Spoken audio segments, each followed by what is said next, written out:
नारायणं नमस्कृत्य नरं चैव नरोत्तमं देवीं सरस्वतीं व्यासं ततो जयमुदीरये।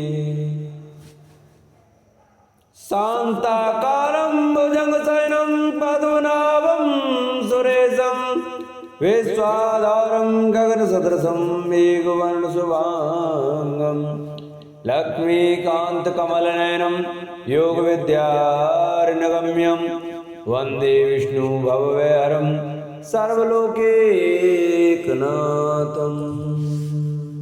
श्री ऋषभदेव जी ने कहा, पुत्रों, इस मृतलोक में यह मनुष्य शरीर दुख में विषय भोग प्राप्त करने के लिए ही नहीं है। ये भोग तो भिष्टाभोजी शुकर कुकरादि को भी मिलते ही हैं। इस शरीर से दिव्य तप ही करना चाहिए जिससे अंतःकरण शुद्ध हो, क्योंकि इसी से अनंत ब्रह्मानंद की प्राप्ति होती है। शास्त्रों ने महापुरुषों की सेवा को मुक्ति का और स्त्री संगी कामियों के संग को नरक का द्वार बताया है। महापुरुष वे ही हैं जो समान चित्त, परम शांत, क्रोधहीन, सबके हित चिंतक और सदाचार संपन्न अथवा मुझ परमात्मा के प्रेम के ही जो एकमात्र पुरुषार्थ मानते हो। केवल विषयों की ही चर्चा करने वाले लोगों में तथा स्त्री, पुत्र और धन आदि सामग्रियों से संपन्न घरों में जिनकी अरुचि हो और जो लौकिक कार्यों में केवल शरीर निर्वाह के लिए ही प्रवृत्त होते हो, मनुष्य अवश्य प्रमादवश को कर्म करने लगता है। उसकी वह प्रवृत्ति इंद्रियों को तृप्त करने के लिए ही होती है। मैं इसे अच्छा नहीं समझता, क्योंकि इसी के कारण आत्मा को ये असत और दुखदायक शरीर प्राप्त होता है। जब तक जीव को आत्म तत्व की जिज्ञासा नहीं होती, तभी तक अज्ञानवश देहादि के द्वारा उसका स्वरूप छिपा रहता है। जब तक यह लौकिक वैदिक कर्मों में फंसा रहता है, तब तक मन में कर्म की वासना ही भी बनी रहती हैं और इन्हीं से देह बंधन की प्राप्ति होती है। इस प्रकार अविद्या के द्वारा आत्म स्वरूप के ढक जाने से कर्म वासनाओं के वशीभूत हुआ चित्त मनुष्य को फिर कर्मों में ही प्रवृत्त करता है। अतः जब तक उसको मुझ वासुदेव में प्रीत नहीं होती, तब तक वह देह बंधन से छूट नहीं सकता।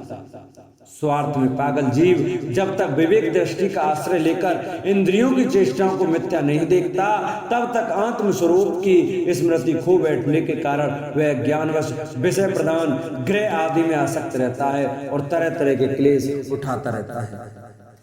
स्त्री और पुरुष इन दोनों का जो परस्पर दाम्पत्य भाव है, इसी को पंडित जन उसके हृदय की दूसरी स्थूल एवं दुर्वेद ग्रंथ कहते हैं। देहाभिमानी रूपी एक एक सूक्ष्म ग्रंथि तो उनमें अलग अलग पहले से ही है। इसी के कारण जीव को देन्द्रियादि के अतिरिक्त घर, खेत, पुत्र, स्वजन और धन आदि में भी मैं और मेरेपन का मोह हो जाता है। जिस समय कर्म वासनाओं के कारण पड़ी हुई इसकी यह दृढ़ हृदय ग्रंथि ढीली हो जाती है, उसी समय वह दाम्पत्य भाव से निवृत्त हो जाता है और संसार के देहभूत अलंकार को त्याग कर सब प्रकार के बंधनों से मुक्त हो परम पद प्राप्त कर लेता है। पुत्रों, संसार सागर से पार होने में कुशल तथा धैर्य, उद्यम एवं सत्व गुण विशिष्ट पुरुष को चाहिए कि सबके आत्मा और गुरु स्वरूप मुझ भगवान में भक्ति भाव रखने से, मेरे परायण रहने से, तृष्णा के त्याग से, सुख दुख आदि द्वंद्वों के सहने से जीव को सभी योनियों में दुख ही उठाना पड़ता है। इस विचार से, तत्व जिज्ञासा से, तप से, सकाम कर्म के त्याग से, मेरे ही लिए कर्म करने से, मेरी कथाओं का नित्य प्रति श्रवण करने से, मेरे भक्तों के संग और मेरे गुणों के कीर्तन से, बैर त्याग से, समता से, शांति से और शरीर तथा घर आदि में मेरेपन के भाव को त्यागने की इच्छा से, अध्यात्म शास्त्र के अनुशीलन से, एकांत सेवन से, प्राण, इंद्रिय और मन के संयम से, शास्त्र और सत्पुरुषों के वचन में यथार्थ बुद्धि रखने से, पूर्ण ब्रह्मचर्य से कर्तव्य कर्मों में निरंतर सावधान रहने से, वाणी के संयम से, सर्वत्र मेरी ही सत्ता देखने से, अनुभव ज्ञान सहित तत्व विचार से और योग साधन से अहंकार रूप अपने लिंग शरीर को लीन कर दे। मनुष्य को चाहिए कि वह सावधान रहकर अविद्या से प्राप्त इस हृदय ग्रंथि रूप बंधन को शास्त्रोक्त रीति से इन साधनों के द्वारा भलीभांति काट डाले, क्योंकि यही कर्म संस्कार के रहने का स्थान है। तदंतर साधन का ही परित्याग कर दे। जिसको मेरे लोक की इच्छा हो अथवा जो मेरे अनुग्रह की प्राप्ति को ही परम पुरुषार्थ मानता हो, वह राजा हो तो अपनी अवोध प्रजा की, गुरु अपने शिष्यों को और पिता अपने पुत्रों को ऐसी ही शिक्षा दे। अज्ञान के कारण यदि वे उस शिक्षा के अनुसार न चलकर कर्म को ही परम पुरुषार्थ मानते रहे तो भी उन पर क्रोध न करके उन्हें समझा बुझाकर कर्म में प्रवृत्त न होने दे। उन्हें विषयासक्ति युक्त काम्य कर्मों में लगना तो ऐसा ही है जैसे किसी अंधे मनुष्य को जानबूझकर गड्ढे में ढकेल दिया। इससे भला किस पुरुषार्थ की सिद्धि हो सकती है? अपना सच्चा कल्याण किस बात में है, इसको लोग नहीं जानते। इसी से वे तरह तरह की भोग कामनाओं में फंसकर तुच्छ क्षणिक सुख के लिए आपस में बैर ठान लेते हैं और निरंतर विषय भोगों के लिए ही प्रयत्न करते रहते हैं। वे मूर्ख इस बात पर कुछ भी विचार नहीं करते कि इस बैर विरोध के कारण नरक आदि अनंत घोर दुखों की प्राप्ति होगी। गड्ढे में गिरने के लिए उल्टे रास्ते से जाते हुए मनुष्य को जैसे आंख वाला पुरुष उधर नहीं जाने देता, वैसे एक ज्ञानी मनुष्य को अविद्या में फंसकर दुखों की ओर जाते देखकर कौन ऐसा दयालु और ज्ञानी पुरुष होगा जो जानबूझकर भी उसे उसी राह पर जाने दे या जाने के लिए प्रेरणा करे। जो अपने प्रिय संबंधी को भगवत भक्ति का उपदेश देकर मृत्यु की फांसी से नहीं छुड़ाता, वह गुरु नहीं है, स्वजन नहीं है, पिता नहीं है, माता नहीं है, इष्ट देव नहीं है और पति नहीं है। मेरे इस अवतार शरीर का रहस्य साधारण जनों के लिए बुद्धिगम्य नहीं है। शुद्ध तत्व ही मेरा हृदय है और उसी में धर्म की स्थिति है। मैंने अधर्म को अपने से बहुत दूर पीछे की ओर ढकेल दिया है। इसी से सत्पुरुष मुझे ऋषभ कहते हैं। अब तुम मेरे उस शुद्ध सत्व में हृदय से उत्पन्न हुए हो, इसलिए मत्सर छोड़कर अपने बड़े भाई भरत की सेवा करो। उसकी सेवा करना मेरी ही सेवा करना है और यही तुम्हारा प्रजा पालन भी है। अन्य सब भूतों की अपेक्षा वृक्ष अत्यंत श्रेष्ठ है। उनसे चलने वाले जीव श्रेष्ठ हैं। उनमें भी कीटादि की अपेक्षा ज्ञान युक्त पशु आदि श्रेष्ठ हैं। पशुओं से मनुष्य, मनुष्यों से प्रथमगण, प्रथमों से गंधर्व, गंधर्वों से सिद्ध और सिद्धों से देवताओं के अनुयायी किन्नर आदि श्रेष्ठ हैं।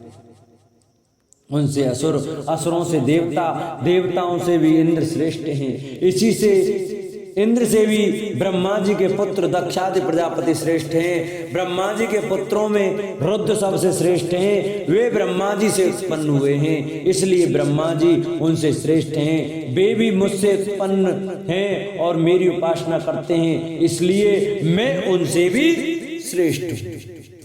परंतु ब्राह्मण मुझ से भी श्रेष्ठ है, क्योंकि मैं उन्हें पूज्य मानता हूं।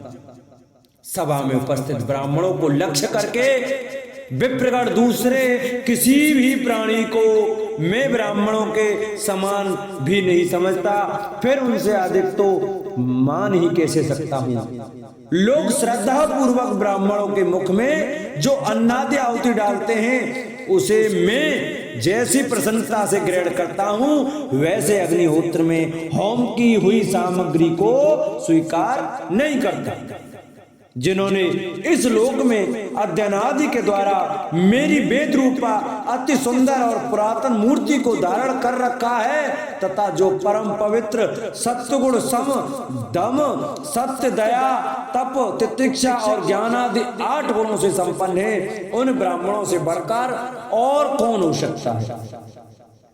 मैं ब्रह्मादि से भी श्रेष्ठ और अनंत हूँ तथा स्वर्ग मोक्ष आदि देने की भी सामर्थ्य रखता हूँ, किंतु मेरे अकिंचन भक्त ऐसे निष्प्रय होते हैं कि वे मुझसे भी कभी कुछ नहीं चाहते।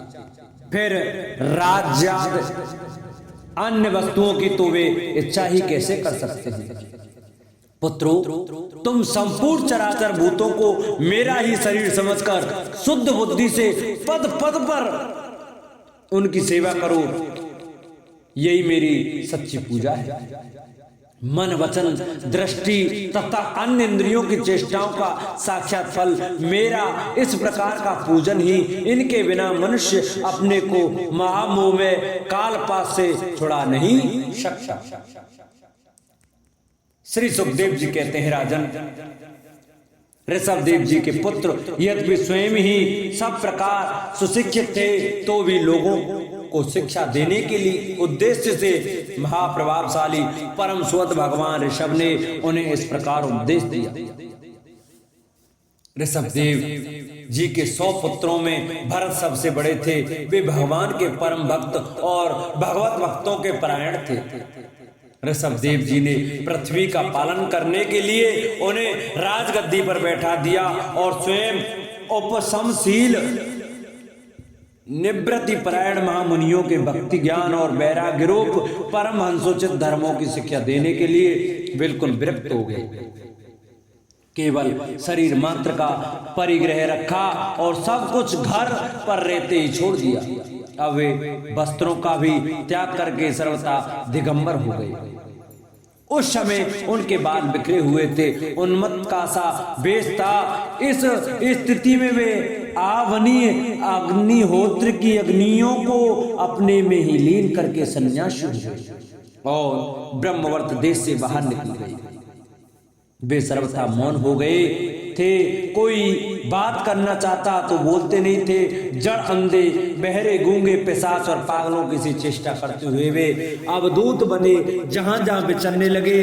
कभी नगरों और गांवों में चले जाते तो कभी खानों किसानों की बस्तियां बगीचों पहाड़ी गांवों सेना की छावनियों गौशालाओं अहीरों की बस्तियों और यात्रियों के टिकने के स्थानों में रहते। कभी पहाड़ों जंगलों और आश्रम आदि में विचरते। वे किसी भी रास्ते से निकलते तो जिस प्रकार वन में विचरने वाला हाथी को मक्खियां सताती है, उसी प्रकार मूर्ख और दुष्ट लोग उनके पीछे हो जाते और उन्हें तंग करते। कोई धमकी देते, कोई मारते, कोई पेशाब कर देते, कोई थूक देते, कोई ढेला मारते, कोई विष्ठा और धूल फेंकते, कोई अधोवायु छोड़ते और कोई रोटी खोटी खरी सुनाकर उनका तिरस्कार करते। किंतु वे इन सब बातों पर जरा भी ध्यान नहीं देते। इसका कारण यह था कि ब्रह्म से सत्य कहे जाने वाले इस मिथ्या शरीर में उनकी अहंता ममता तनिक भी नहीं थी। वे कार्य कारण रूप संपूर्ण प्रपंच के साक्षी होकर अपने परमात्मा स्वरूप में ही स्थित थे। इसलिए अखंड चित्तवृत्त से अकेले ही पृथ्वी पर विचरते रहते थे। यद्यपि उनके हाथ पैर छाती लंबी लंबी भाएं कंधे गले और मुख आदि अंगों की बनावट बड़ी ही सुकुमार थी। उनका स्वभाव से ही सुंदर मुख स्वाभाविक मधुर मुस्कान से और भी मनोहर जान पड़ता था। नेत्र नवीन कमल दल के समान बड़े सुहावने विशाल एवं कुछ लाली लिए हुए थे। उनकी पुतलियां शीतल एवं संताप हारिणी थी। उनके नेत्रों के कारण वे बड़े मनोहर जान पड़ते थे। कपोल कान और नासिका छोटे बड़े न होकर समान एवं सुंदर थे तथा उनके अस्फुट हास्य युक्त मनोहर मुखारविंद की शोभा को देखकर पुर नारियों के चित्त में कामदेव का संचार हो जाता था। तथापि उनके मुख के आगे जो भूरे रंग की लंबी लंबी घुंघराली लटें लटकी रहती थी, उनके मान भार और अवधूतों के समान धूली धूसरे सरित देह के कारण वे ग्रहग्रस्त मनुष्यों के समान जान पड़ते थे। जब भगवान ऋषभदेव ने देखा कि यह जनता योग साधना में विघ्न रूप है और इससे बचने का उपाय बीभत्स वृत्ति से रहना ही है, तब उन्होंने अजगर वृत्ति धारण कर ली। वे लेटे ही लेटे खाने पीने चबाने मलमूत्र त्याग करने लगे। वे अपने त्यागे हुए मल में लोट लोट कर शरीर को उससे सान लेते, किंतु उनके मल में दुर्गंध नहीं थी, बड़ी सुगंध थी और वायु उस सुगंध को लेकर उनके चारों ओर 10 योजन तक सारे देश को सुगंधित कर देती थी। इसी प्रकार गौ मृग और काकाद की वृत्तियों को स्वीकार कर वे उन्हीं के समान कभी चलते हुए, कभी खड़े खड़े, कभी बैठे हुए और कभी लेटे लेटे खाने पीने और मल मूत्र का त्याग करने लगते थे। परीक्षित परमहंसों को त्याग के आदर्श की शिक्षा देने के लिए इस प्रकार मोक्षपति भगवान ऋषभदेव ने कई तरह की योगचर्या का आचरण किया। वे निरंतर सर्वश्रेष्ठ महान आनंद का अनुभव करते रहते थे। उनकी दृष्टि में निरूपाधिक रूप से संपूर्ण प्राणियों के आत्मा अपने आत्म स्वरूप भगवान वासुदेव से किसी प्रकार का भेद नहीं था, इसलिए उनके सभी पुरुषार्थ पूर्ण हो चुके थे।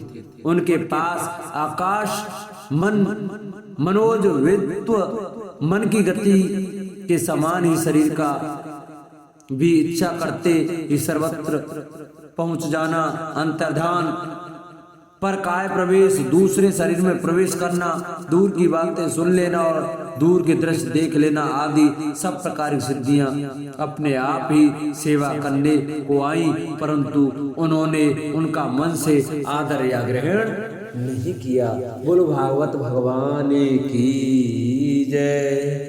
जिन भक्तों को हमारी ये श्रीमद् भागवत महापुराण की कथा अच्छी लगी हो वो हमारी वीडियो को ज़्यादा से ज़्यादा शेयर करें, जिससे और भी भक्त हमारी ये श्रीमद् भागवत की कथा श्रवण कर सके। जिन्होंने चैनल को सब्सक्राइब नहीं किया है वो चैनल को सब्सक्राइब कर वीडियो को लाइक करें और कमेंट अवश्य करें। बोलो भागवत भगवान की जय।